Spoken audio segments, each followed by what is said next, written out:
Então nós tivemos um caso lá, exemplo, né? Ele chama-se Aurino. Esse senhor, ele viveu 25 anos em situação de rua. 25 anos em situação de rua.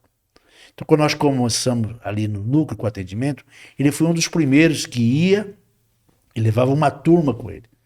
Ele ia e levava uma turma.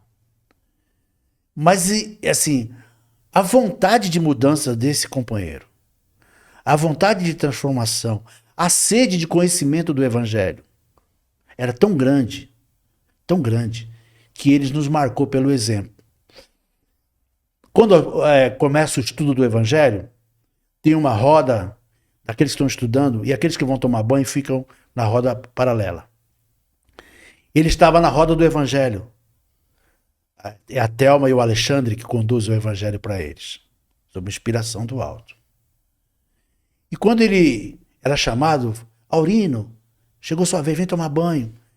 Aí ele falava, não, agora não. Eu não vou agora não. Eu quero ouvir a dona Thelma falar de Jesus. Eu quero ouvir a dona Thelma falar do Evangelho. E muitas vezes ele foi chamado para tomar banho. Muitas vezes ele foi chamado para almoçar. Para comer. Vai comer. Não, eu quero ouvir o Evangelho.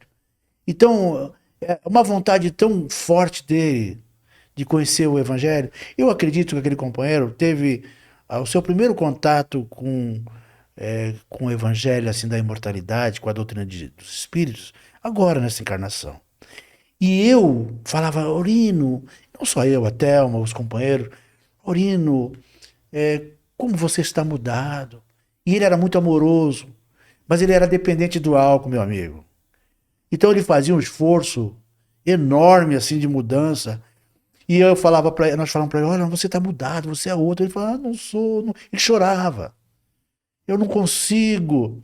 Eu quando estou aqui com vocês, eu sinto forças. Quando eu estou na rua, quando eu estou com meus amigos, eu não consigo me abster. Eu não consigo. E ele teve um AVC na rua, um processo assim. Ele é um exemplo para mim e para os nossos amigos que estão lá, um exemplo de força de vontade, um exemplo de reconhecer as suas limitações, porque a gente não quer reconhecer.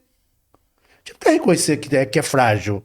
A gente não quer reconhecer que eu tenho uma dificuldade, que eu não estou conseguindo superar. E ele falava, eu não quero vencer o álcool, mas eu não consigo, eu recaio. Eu quero buscar Jesus, mas eu não consigo, eu tenho dificuldades. Então esse Aurino, para nós, foi um exemplo muito grande. Aí ele teve um AVC na rua, o SAMU foi chamado, ele foi para o CREI de São Vicente.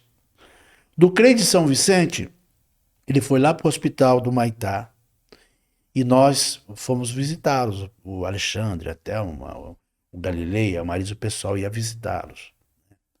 E ele ficou paralisado. Ele estava consciente? Mais ou menos consciente um tempo, estava para ter alta. Nós estávamos vendo como é que nós íamos fazer para abrigá-lo.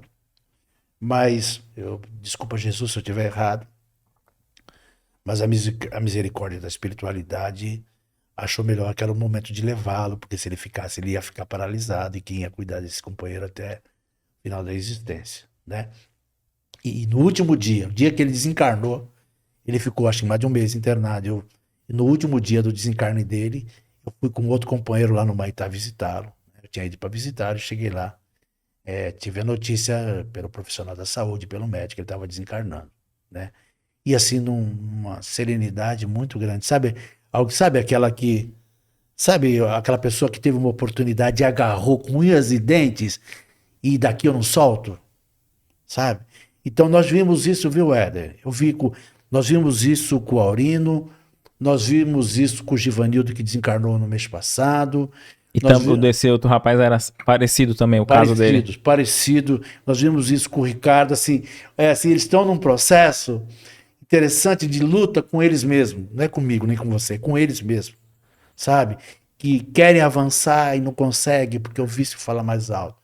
E nos últimos dias das suas existências, e como eu faço entrevistas, eu estou sempre em contato muito próximo com eles, nos últimos dias das suas entrevistas, a gente vê assim aquele processo da serenidade, de estar envolvido já com o plano espiritual, como se estivesse dizendo assim, já estou indo embora. E 2 dias depois de ficar sabendo, foram 10 já nessa situação desses 3 anos e meio, quase 4 anos, 10 companheiros que estavam em situação de rua fizeram a sua passagem. Nós acreditamos que a espiritualidade ali colocou ali como um centro de preparação, de retorno à pátria espiritual desses irmãos, desses companheiros. O que você achou desse corte? Coloca aqui nos comentários a sua opinião sobre esse tema. Para ver o episódio completo, é só pesquisar Recomeçar Podcast Espírita. E caso tenha ficado alguma dúvida sobre a doutrina espírita, é perfeitamente normal. Procure ler as obras de Allan Kardec.